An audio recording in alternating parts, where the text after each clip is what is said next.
Hello नमस्कार दोस्तों, मेरा नाम है कपिल और स्वागत है आप सभी का फॉर आपकी सक्सेस में। फ्रेंड्स, आज के इस वीडियो में हम लोग सूक्ष्म जीव एवं उनसे होने वाले रोग से संबंधित टॉप 30 क्वेश्चन आंसर को देखने वाले हैं, जो आपके आने वाले सभी तरह के प्रतियोगी परीक्षाओं के लिए अति महत्वपूर्ण होंगे।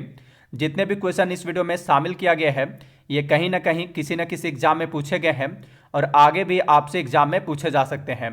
तो ये सभी बहुत ही महत्वपूर्ण प्रश्न हैं, तो इसलिए आप इस वीडियो को अंत तक जरूर देखिएगा और इन्हें याद कर लीजिएगा। ठीक है, आप इस वीडियो का फ्री पीडीएफ फाइल भी डाउनलोड कर सकते हैं, जिसका लिंक इस वीडियो के डिस्क्रिप्शन बॉक्स में दिया हुआ है, या तो फिर आप मेरा टेलीग्राम ग्रुप ज्वाइन करके वहां से भी फ्री में आसानी से इसका पीडीएफ फाइल प्राप्त कर सकते हैं।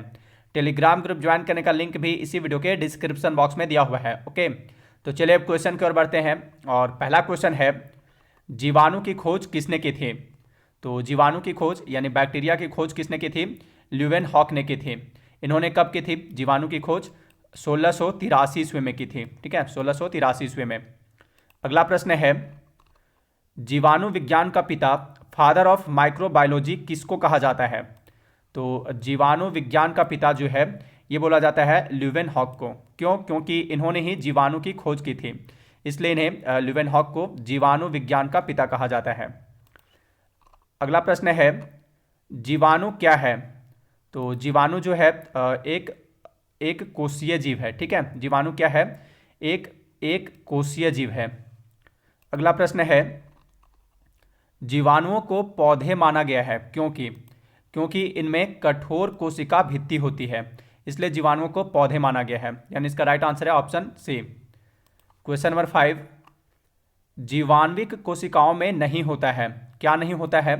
तो इनमें जीवाणुविक कोशिकाओं में सूत्रकणिका इसे माइटोकॉन्ड्रिया कहते हैं। तो जीवाणुविक कोशिकाओं में माइटोकॉन्ड्रिया नहीं होता है। ठीक है, सूत्रकणिका नहीं होता है, बाकी ये सभी जो है ये सभी होते हैं।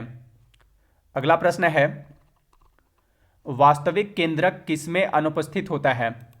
आंसर है जीवाणु में, बैक्टीरिया में। देखिए, जीवाणु जो है केंद्रक विहीन जीव हैं, इनमें केंद्रक नहीं होता है। अगला प्रश्न है, बैक्टीरिया में पाया जाने वाला प्रकाश संश्लेषी आशय क्या कहलाता है? तो ये जो है वर्णकी लवक कहलाता है। ठीक है, बैक्टीरिया में पाया जाने वाला प्रकाश संश्लेषी आशय क्या कहलाता है? वर्णकी लवक कहलाता है। अगला प्रश्न है, निम्नलिखित में से कौन सा सर्वाधिक संख्या में पाए जाते हैं? तो इसका आंसर है जीवाणु। नेक्स्ट क्वेश्चन है, निम्न में से सबसे छोटा जीव कौन सा है? तो सबसे छोटा जीव कौन सा है? तो वह है माइकोप्लाज्मा। ठीक है, सबसे छोटा जीव है माइकोप्लाज्मा। अगला प्रश्न है, चाय की पत्तियों के क्यूरिंग में किसका उपयोग किया जाता है? तो चाय की पत्तियों के क्यूरिंग में जीवाणु का प्रयोग किया जाता है। ठीक है।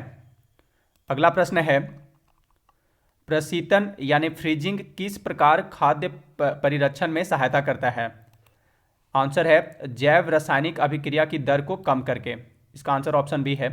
खाद्य पदार्थों के प्रशीतन यानी फ्रीजिंग से उनमें उपस्थित सूक्ष्म जीवों की वृद्धि रुक जाती है तथा खाद्य पदार्थों में होने वाली जैव रासायनिक अभिक्रिया की दर जो है कम हो जाती है, जिसके कारण खाद्य पदार्थ अपेक्षाकृत अधिक समय तक ताजे एवं खाने योग्य बने रहते हैं। अगला प्रश्न है, मृदा में धान की पैदावार बढ़ाने वाला मुक्तजीवी जीवाणु कौन सा है? तो इसका राइट आंसर क्या होगा? ऑप्शन ए होगा। ठीक है, एनाबीना। एनाबीना साइनोबैक्टीरिया संघ का स्वपोषी जीवाणु है, जो नाइट्रोजन स्थिरीकरण के माध्यम से पादपों को पोषण प्रदान करता है। इसका प्रयोग धान के खेतों में बायो फर्टिलाइजर यानी जैव उर्वरक के रूप में किया जाता है। किसका? एनाबीना का प्रयोग। अगला प्रश्न है, एंटीबायोटिक्स अधिकांशतः किससे प्राप्त किए जाते हैं? एंटीबायोटिक्स क्या होता है? तो एंटीबायोटिक्स या प्रतिजैविक एक ऐसा पदार्थ या यौगिक होता है जो जीवाणुओं को नष्ट कर देता है या तो उनकी वृद्धि को रोक देता है। अधिकांशतः एंटीबायोटिक्स जो होते हैं कवकों से, ठीक है, कवकों से यानी फंगस से प्राप्त किए जाते हैं। अगला प्रश्न है, दही जमाने में निम्नलिखित में से किस सूक्ष्मजीव का प्रयोग किया जाता है?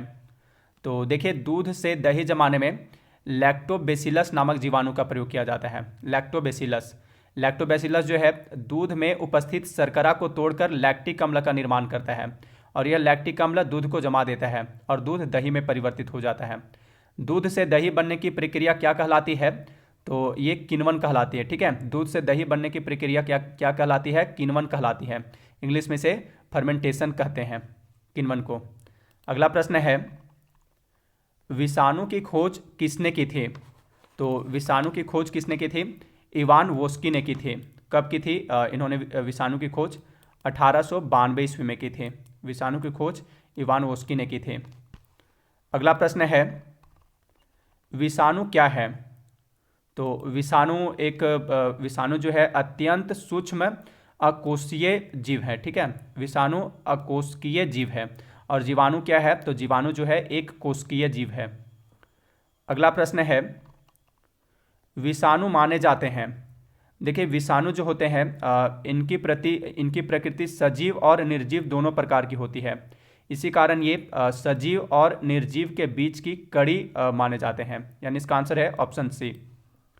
अगला प्रश्न है, विषाणु किसमें वृद्धि करता है? तो विषाणु हमेशा जीवित कोशिकाओं में वृद्धि करता है। अगला प्रश्न है, विषाणु में क्या होता है? तो विषाणु में क्या होता है? न्यूक्लिक एसिड और प्रोटीन होता है। अगला प्रश्न है, एफ्ला नामक विष किससे बनता है? तो इसका आंसर है कवक, फंगस। एफ्ला नामक विष किससे बनता है? कवक से बनता है, फंगस से। अगला प्रश्न है, पेनिसिलिन की खोज किसने की थी? तो पेनिसिलिन की खोज किसने की थी? अलेक्जेंडर फ्लेमिंग ने की थी। नेक्स्ट क्वेश्चन है, चेचक के टीके की खोज किसने की? तो देखिए, चेचक के टीके की खोज एडवर्ड जेनर ने की थी। अगला प्रश्न है, पोलियो की वैक्सीन का विकास किसने किया? तो पोलियो की वैक्सीन का विकास या पोलियो की वैक्सीन की खोज किसने की थी? जोनास साल्क ने की थी। ठीक है, पोलियो की वैक्सीन का विकास जोनास साल्क ने किया था।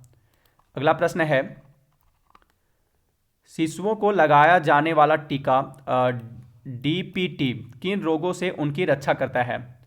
तो देखिए, डीपीटी का टीका जो है 3 संक्रामक रोगों से, रोहिणी जिसे डिप्थीरिया कहते हैं इंग्लिश में, तो रोहिणी, काली खांसी जिसे इंग्लिश में पर्टुसिस कहते हैं, तथा टिटेनस से, ये 3 संक्रामक रोगों से शिशुओं की रक्षा करता है। डीपीटी का मतलब ही होता है डिप्थीरिया, डी से डिप्थीरिया, पी से पर्टुसिस काली खांसी और टी से टिटेनस। डिप्थीरिया जो है, देखिए डिप्थीरिया रोग किससे होता है? ये सभी जीवाणु से होता है। ठीक है, और डिप्थीरिया किससे होता है? कोरिनी बैक्टीरियम डिप्थीरी से होता है। काली खांसी अथवा कुकुर खांसी किससे होती है? तो ये हीमोफिलस पर्टुसिस से होता है। और टिटेनस किससे होता है? क्लॉस्ट्रीडियम टिटेनी नामक जीवाणु से होता है। ठीक है, अगला प्रश्न है, फाइलेरिया नामक रोग जिसे हाथी पाँव, फील पाँव आदि नामों से भी जाना जाता है, यह रोग वुचेरेरिया बैंकक्रफ्टाई नामक थ्रेडवॉर्म सूत्रकृमि से होता है। और इसका वाहक कौन होता है? वुचेरेरिया बैंकक्रफ्टाई का वाहक कौन होता है? क्यूलेक्स नामक मच्छर है। ठीक है, इसका वाहक। अगला प्रश्न है, एस्परजिलस का उपयोग किसके बनाने में होता है? तो एस्परजिलस का उपयोग जो है, इसका उपयोग पनीर बनाने में होता है। नेक्स्ट क्वेश्चन है, निम्न में से किस शैवाल से आयोडीन प्राप्त होती है? तो इसका आंसर है लेमिनेरिया। ठीक है, लेमिनेरिया नामक शैवाल से आयोडीन प्राप्त होती है। अगला प्रश्न है क्वेश्चन नंबर 28, निम्नलिखित जीवाणु जनित रोगों में से कौन सही सुमेलित नहीं है? इसमें देखते हैं हैजा। देखिए, हैजा जो है विब्रियो कॉलेरी से होता है, यानी ये सही है। मियादी बुखार, ये साल्मोनेला टाइफी से, ये भी सही है, साल्मोनेला टाइफी से होता है मियादी बुखार। काली खांसी किससे होता है? तो ये बैसिलस पर्टुसिस से होता है, ये भी सही है। यहाँ पर देखिए, कुष्ठ रोग जो है यह माइकोबैक्टीरियम एंथ्रोसिस से नहीं, बल्कि यह किससे होता है? तो यह होता है माइकोबैक्टीरियम लैप्री से होता है। ठीक है, माइकोबैक्टीरियम लैप्री